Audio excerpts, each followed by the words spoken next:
ಚಿತ್ರದುರ್ಗದ ಹಿರಿಯೂರು ಬಳಿಯಲ್ಲಿ ಭೀಕರ ಅಪಘಾತ ಪ್ರಕರಣಕ್ಕೆ ಸಂಬಂಧಪಟ್ಟಂತೆ ಈ ದುರಂತದಲ್ಲಿ ಸಾವಿನ ಸಂಖ್ಯೆ 7ಕ್ಕೆ ಏರಿಕೆಯಾಗಿದೆ. ಖಾಸಗಿ ಬಸ್ ಚಾಲಕ ರಫೀಕ್ ಚಿಕಿತ್ಸೆ ಫಲಕಾರಿಯಾಗದೆ ಸಾವನ್ನಪ್ಪಿರೋದು. ಹುಬ್ಬಳ್ಳಿಯ ಕಿಮ್ಸ್ ಆಸ್ಪತ್ರೆಯಲ್ಲಿ ಮೃತಪಟ್ಟಿರೋದು ಬಸ್ ಚಾಲಕ. ನಿನ್ನೆಲ್ಲ ಈ ವ್ಯಕ್ತಿ ಮಾತನಾಡಿದ್ದದ್ದು ಹೌದು. ಈ ವ್ಯಕ್ತಿ ಮಾತಿಗೆ ಸಿಗ್ತಾ ಇದ್ರು. ಏನಾಯಿತು, ಯಾಕೆ ಅಪಘಾತ ಆಯಿತು, ಕಂಟೈನರು ಆ ಕಡೆಯಿಂದ ರೋಡ್ ಡಿವೈಡರ್ ಹಾರಿ ಬಂದು ನಮ್ಮ ಬಸ್ಗೆ ಡಿಕ್ಕಿ ಹೊಡೆದು ಬಿಡ್ತು ಅಂಥೇಳಿ ಆ ವ್ಯಕ್ತಿ ಮಾತಾಡಿದ್ದ. ಆದರೆ ಆತನ ಕರುಳು ಸೇರಿದಂತೆ ಆತನ ಅನೇಕ ಅಂಗಾಂಗಗಳಿಗೆ ಭೀಕರವಾದಂಥ ಪೆಟ್ಟು ಬಿದ್ದಿತ್ತು. ಒಳ ಏಟುಗಳು ಜೋರಾಗಿ ಬಿದ್ದಿತ್ತು ಆತನಿಗೆ.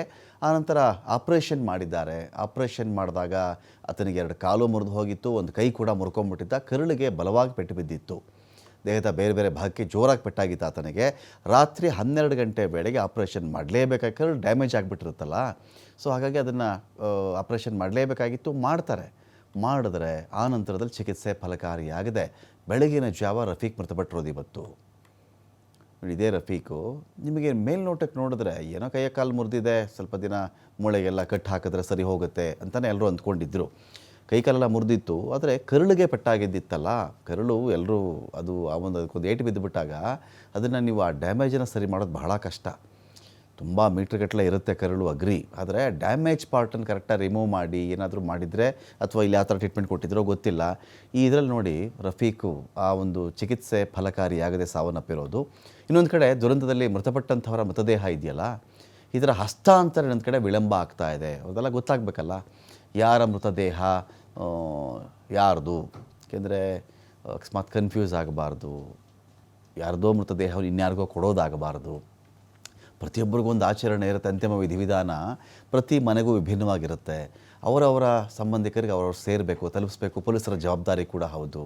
ವೈಜ್ಞಾನಿಕ ಬೆಳವಣಿಗೆಯ ನೆರವನ್ನು ಕೂಡ ಅವ್ರು ತಗೊಳ್ತಾ ಇದ್ದಾರೆ. DNA ಟೆಸ್ಟ್ ಎಲ್ಲ ಮಾಡ್ತಾರೆ. DNA ಟೆಸ್ಟ್ ರಿಪೋರ್ಟ್ಗಳು ಅಷ್ಟು ಬೇಗ ಬರಲ್ಲ. ಹಾಗಾಗಿ ಮೃತದೇಹ ಹಸ್ತಾಂತರಕ್ಕೆ ಇನ್ನೂ 2-3 ದಿನ ಆಗಬಹುದು ಅಂತ ಹೇಳಲಾಗ್ತಾ ಇದೆ. ಬಸ್ ದುರಂತದಲ್ಲಿ ಸಂಪೂರ್ಣ ಸುಟ್ಟು ಹೋಗಿರೋದು 6 ಜನರ ಮೃತದೇಹ, ಪೂರ್ತಿ ಸುಟ್ಟು ಭಸ್ಮ ಆಗಿಬಿಟ್ಟಿವೆ ಅವು. ಹೀಗಾಗಿ DNA ವರದಿ ಬಂದ ಮೇಲೇ ಮೃತದೇಹ ಹಸ್ತಾಂತರ ಆಗುತ್ತೆ. ಇವತ್ತು ಸಾಯಂಕಾಲ ಹುಬ್ಬಳ್ಳಿಗೆ DNA ಪರೀಕ್ಷೆಗೆ ಸ್ಯಾಂಪಲ್ ಬರ್ತಾ ಇದೆ. ಹುಬ್ಬಳ್ಳಿಯಲ್ಲಿರತಕ್ಕಂತಹ ಪ್ರಾದೇಶಿಕ ನ್ಯಾಯ ವಿಜ್ಞಾನ ಪ್ರಯೋಗಾಲಯ ಇದರಲ್ಲಿ ಬಂದು ಅದರಲ್ಲಿ ಚೆಕ್ ಮಾಡೋದು. ಅದನ್ನು 1-2 ದಿನಗಳಲ್ಲಿ DNA ವರದಿ ಪಡೆಯೋದಕ್ಕೆ ಅಧಿಕಾರಿಗಳು ಪ್ರಯತ್ನವನ್ನು ಪಡ್ತಾರೆ. ಇದರಲ್ಲಿ ನೋಡಿ ಏನಾಗುತ್ತೆ, ನಿಮಗೆ ತುಂಬ ಬೇಸರ ಆಗೋದೇನು ಅಂತ ಹೇಳಿದ್ರೆ, ಹಳೆಯ ಕಾಲದಲ್ಲಿ ಎಲ್ಲ ಮ್ಯಾನ್ಯುಯಲ್ ಓಪನಿಂಗ್ ಡೋರ್ಗಳೇ ಇರ್ತಾ ಇತ್ತು. ಮ್ಯಾನ್ಯುಯಲ್ ಒಂದು ಬಸ್ಗೆ ಡೋರ್ ಓಪನ್ ಮಾಡಬೇಕು ಅಂದರೆ ಕಂಡಕ್ಟ್ರು ಅಥವಾ ಪ್ರಯಾಣಿಕನೋ ಒಂದು ಲಾಕನ್ನು ಈ ಥರ ಹೇಳಿದ್ರೆ ಆ ಡೋರ್ ಓಪನ್ ಆಗ್ತಿತ್ತು. ನಿಜ ಅಲ್ವಾ? ಅನೇಕ ಮ್ಯಾನ್ಯುಯಲ್ ಥಿಂಗ್ಸ್ ಇರ್ತಿತ್ತು. ನೀವು ಹಳೆಯ ಕಾಲದ ಬಸ್ಗಳಲ್ಲಿ ಬಸ್ ಅಪಘಾತ ಆಯಿತು ಅಂತ ಕೇಳ್ತಾ ಇದ್ರಿ ನೀವು. ಬೆಂಕಿ ಹೊತ್ಕೊಂಡು ಉರಿದು ಹೋಯಿತು, ಸುಟ್ಟು ಹೋಯ್ತಂತೆ ಇಡೀ ಬಸ್ಸು. ಬಹಳ ಅಪರೂಪ ಇದು, ಅಪರೂಪ. ಆದರೆ ಈಗ ನೀವು ಟೆಕ್ನಾಲಜಿನ ಬಹಳ ಬಳಸ್ಕೊಂಡು ಎಲ್ಲ ಈಸಿ ಆಗಬೇಕ್ರಿ. ಆ ಡೋರ್ ಹತ್ತಿರ ಮನುಷ್ಯ ಇರ್ತಾನೆ. ಹಳೆ ಕಾಲದ ಲಾಕ್ ಸಿಸ್ಟಮ್ಮೇ ಇದ್ದರೆ ಆರಾಮಾಗಿ ಓಪನ್ ಮಾಡ್ಬೋದಲ್ಲ. ಕಾರಲ್ಲೂ ಹಾಗೇನೆ ಎಲ್ಲ ಬಟನಲ್ಲೇ ಓಪನ್ ಆಗಬೇಕು ಎಲ್ಲವೂ. ಇದೇನಾಗ್ಬಿಡುತ್ತೆ, ನಿಮಗೆ ಈ ತರಹದ ಪ್ರಕರಣಗಳಲ್ಲಿ ನಿಮಗೆ ಒಂದು ಬಸ್ಗೆ ಡ್ಯಾಮೇಜ್ ಆಗಿಬಿಡ್ತು ಅಂತ ಹೇಳಿದ್ರೆ ಡೋರ್ಗಳು ಆ ಎಲೆಕ್ಟ್ರಿಕಲ್ ಡಿವೈಸ್ಗೆ ಕನೆಕ್ಟ್ ಇರ್ತಾವಲ್ವಾ, ಅವೆಲ್ಲ ಲಾಕ್ ಆಗುವಂಥ ಚಾನ್ಸಸ್ ಜಾಸ್ತಿ ಇರುತ್ತೆ. ಏನು ಮಾಡಿದ್ರೂ ನೀವು ಆಚೆ ಬರೋಕ್ಕಾಗಲ್ಲ. ಮತ್ತು ಈ ಹಳೆ ಕಾಲದ ಕಿಟಕಿಗಳಿಗೂ ಈ ಸ್ಲೀಪರ್ ಬಸ್ನ ಕಿಟಕಿಗಳಿಗೂ ಭಾಳ ವ್ಯತ್ಯಾಸ ಇದೆ. ಚೈನಾದಲ್ಲಿ ಈ ಬಸ್ಗಳು ಬ್ಯಾನ್ ಆಗಿದೆ ರೀ. ಈ ಥರದ ಬಸ್ ಇಲ್ಲ. ಈ ಸ್ಲೀಪರ್ ಕೋಚ್ ಅಂತ ನಾವಿಲ್ಲಿ ಮಾತಾಡ್ತಾ ಇದ್ದೀವಲ್ವ, ಚೈನಾದಲ್ಲಿ ಇದಕ್ಕೆ ಆಸ್ಪದ ಇಲ್ಲ. 2 ಅಂತಸ್ತುಗಳಲ್ಲಿ ಬಸ್ಗಳು ಇಟ್ಕೊಳ್ಳೋದು, ಈ ಥರ ಒಂದು ದುರಂತಗಳಾದಾಗ ಏನಾಗುತ್ತೆ ನೋಡಿ. ಹಳೆ ಕಾಲದಲ್ಲಿ ವಿಂಡೋ ಮ್ಯಾನ್ಯುಯಲಿ ಹಳೆ ಬಸ್ಗಳು ನೋಡಿ ಚೆಕ್ ಮಾಡ್ಕೊಳ್ಳಿ. ಇವತ್ತಿಗೂ ನಿಮಗೆ ಈ ರೆಡ್ ಬಸ್ಗಳಲ್ಲಿ ಅಥವಾ ನಮ್ಮ ಗ್ರಾಮಾಂತರ ಸಾರಿಗೆ ಬಸ್ಗಳಲ್ಲಿ ನೀವು KSRTC ಬಸ್ಗಳು ನೀವು ಚೆಕ್ ಮಾಡ್ಕೊಳ್ಬಹುದು. ದರ ಕಡಿಮೆ ಇರುತ್ತೆ ಅದರಲ್ಲಿ. ಆ ಬಸ್ಗಳಲ್ಲಿ ಮ್ಯಾನ್ಯಲಿ ಮನುಷ್ಯ ಕಿಟಕಿನ ಓಪನ್ ಮಾಡ್ತಾನೆ.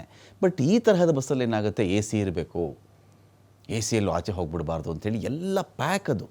ಅದಕ್ಕೆ ಇವುಗಳನ್ನು ಇಂಥ ಬಸ್ಗಳನ್ನು ಶವಪೆಟ್ಟಿಗೆಗೆ ಹೋಲಿಸ್ತಾ ಇದ್ದಾರೆ ಜನ. ಈಗ ಶವಪೆಟ್ಟಿಗೆಗೆ ಜನ ಹೋಲಿಸ್ತಿರೋದು ಯಾಕೆ ಅಂದರೆ ಇದೇ ಕಾರಣಗಳಿಗೆ.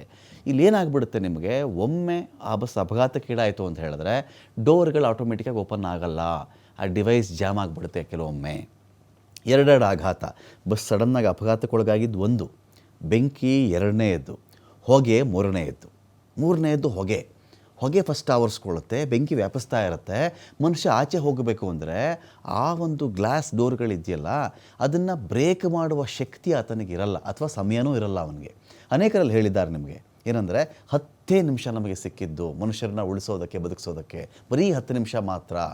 10 ನಿಮಿಷ ಮುಗೀತು ಅಂದರೆ ಆದಮೇಲೆ ನಮ್ಮ ಕೈ ಮೀರಿಬಿಟ್ಟಿತ್ತು ಅದು ಅಂತ ಬಸ್ಸಲ್ಲಿಗೆಲ್ಲ ಬೆಂಕಿ ವ್ಯಾಪಿಸ್ಬಿಡುತ್ತಲ್ಲ. ಮನುಷ್ಯ ಡ್ರೈವರ್ ಕಡೆನೂ ಬರೋಕ್ಕಾಗಲ್ಲ, ಡೋರ್ ಕಡೆಗೆ. ಇನ್ನು ಕೆಲವು ಬಸ್ಗಳಲ್ಲಿ ಡ್ರೈವರ್ ಮುಂದೆನೇ ಹತ್ತಬೇಕಲ್ಲ, ಹಿಂದೆ ಡೋರ್ಗಳು ಇಲ್ಲ ಕೆಲವು ಬಸ್ಗಳಲ್ಲಿ. ಅವಾಗೇನಾಗ್ಬಿಡುತ್ತೆ ನಿಮಗೆ, ಅಪಘಾತಕ್ಕಾದರೆ ಸಾಮಾನ್ಯ ಮುಂಭಾಗದಿಂದ ಡ್ಯಾಶ್ ಆದರೆ ಡಿಕ್ಕಿ ಹೊಡೆದ್ರೆ ಅಲ್ಲೇ ಡ್ರೈವರ್ ಇರ್ತಾನಲ್ಲ, ಅದೇ ಜಾಮು, ಆ ಡೋರೇ ಜಾಮ್ ಆಗಿಬಿಡುತ್ತೆ. ನಿಜ ಅಲ್ವಾ? ಇಳಿಯೋಕ್ಕಾಗಲ್ಲ. ಅಕಸ್ಮಾತ್ ಅಲ್ಲಿಗೆ ಬಂದರೂ ಆ ಡೋರ್ ಓಪನ್ ಮಾಡೋಕ್ಕಾಗಲ್ಲ. ಈ ಗಾಜುಗಳನ್ನು ಬ್ರೇಕ್ ಮಾಡೋದಿದೆಯಲ್ಲ ನೋಡಿ, ಮೊದಲಿನ ಕೆಲ ಬಸ್ನ ಗಾಜುಗಳು ನೀವು ಗಮನಿಸಿರಬಹುದು ಇದನ್ನು. ಆ ಬಸ್ನ ಗಾಜುಗಳು ಅದು ಹೊಡೆದ್ರೆ ಚೂರು ಚೂರಾಗ್ಬಿಡೋದು.